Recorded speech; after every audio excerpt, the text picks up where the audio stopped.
Parliamentary Finance reveals the objectives of revealing the federal budget. This happened today.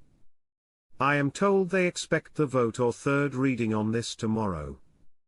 I am very optimistic on what is happening in Iraq this weekend and would not surprise me if they raise that value soon. Question: how long will we have to exchange our 30 notes before they are rendered non-negotiable? Jeff, when they phased out the old Saddam Swiss notes and put the new notes into circulation, everybody had 90 days to turn in their old Saddam notes and get the new ones. They used to have a 50 note up until 2012.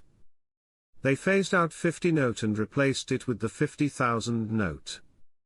When everybody had to turn in their old 50 note, they had 90 days as well. My opinion is that we're all going to have 90 days to turn in our notes, because that's how long they had historically from two different scenarios to turn them in. Mudda Mohammed Saleh, former deputy governor of the Central Bank of Iraq, stated years ago, Iraq has about $16 trillion worth of minerals in the ground including oil. There is no way they could significantly RV the dinar with the amount of currency in circulation, currently about 100 trillion dinar. Only a gradual reduction of the currency as a result of the economic growth in diversification would make any sense. Not to mention, the world would not accept any arbitrary or random value. There is no in-county/out of country.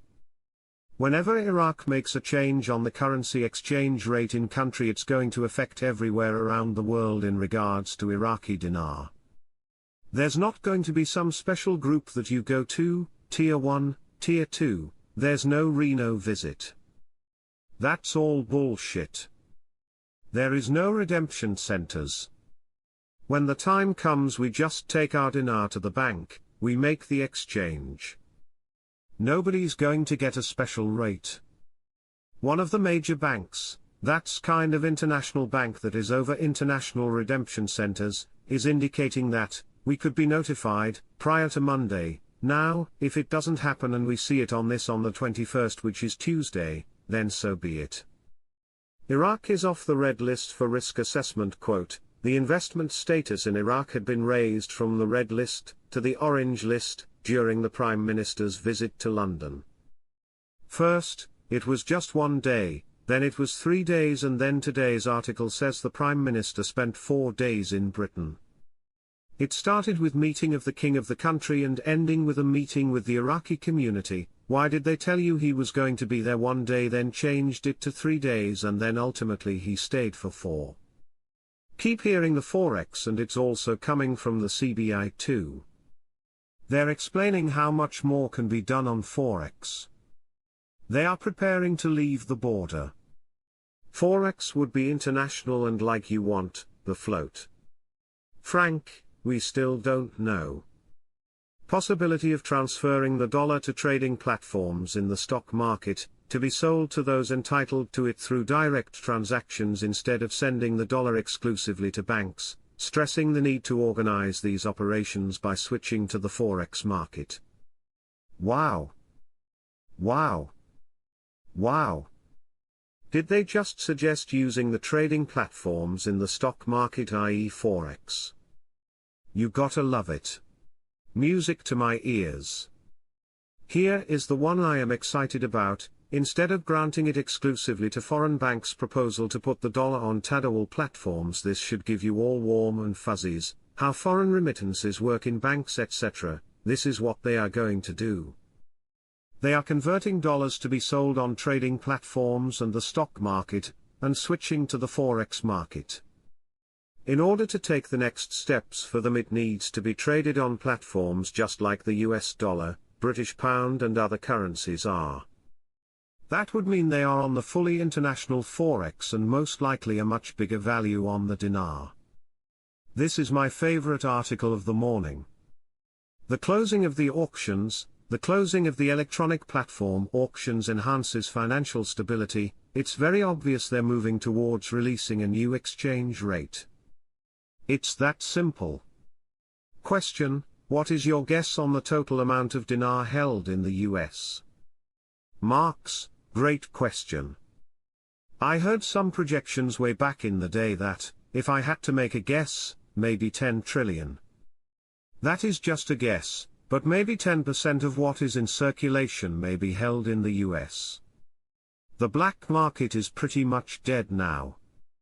There is no money for the corrupt to funnel the national currency out of the country. Cancellation of the auctions was brilliant. Nothing is affecting the monetary reform. Nothing is touching the IQD exchange rate. That is badass. I am hearing a lot of chatter that there may be an Iraqi rate change over the weekend.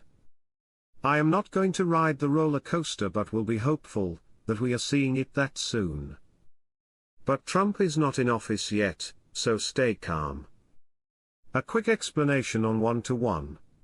The whole purpose is for the Iraqi dinar to have purchasing power. Why do they try to make it one-to-one with the American dollar? Inside of Iraq it comes out at one-to-one, purchasing power. Outside of Iraq, internationally that's a different ball game. If you had 1 million dinars it would be worth $1 million American dollars.